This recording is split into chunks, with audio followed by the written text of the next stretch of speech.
hordoftoota kiyya walitti deebinee jira. Shaashaanan akkana fakkaata buqaa'ee jira. Bismillah. Buqaa'ee jira amma tolee jira.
Akkasitti diiraa fudhatanii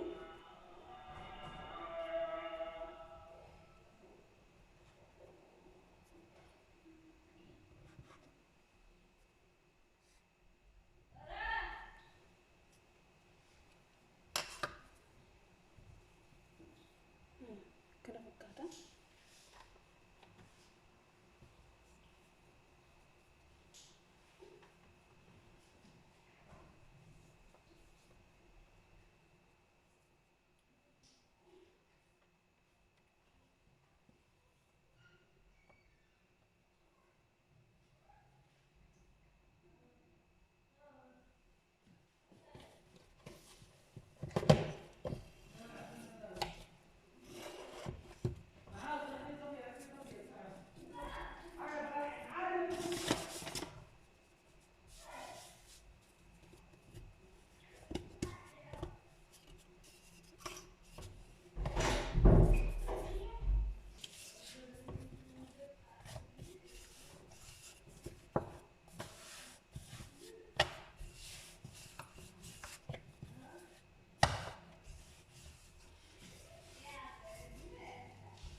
kana fakkaata amma qaayitiin ibiddaatii taphasaa jechuudha.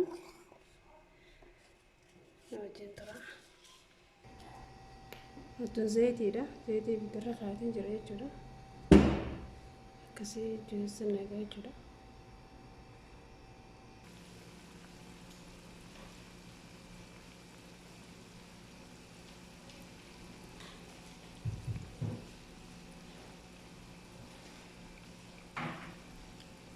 Kana fakkaata ishaa diimatu gadi diimatu qaba. Raabsuu jechuudha. Maashaallah kubaartii.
Hordoftoota yaa'u akkana fakkaata.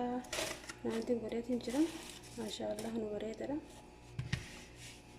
Kana kun sukkara daakamaadha. Xahiina jechuudha. Sukkara hurraa jechuudha. Akkasitti itti godhanii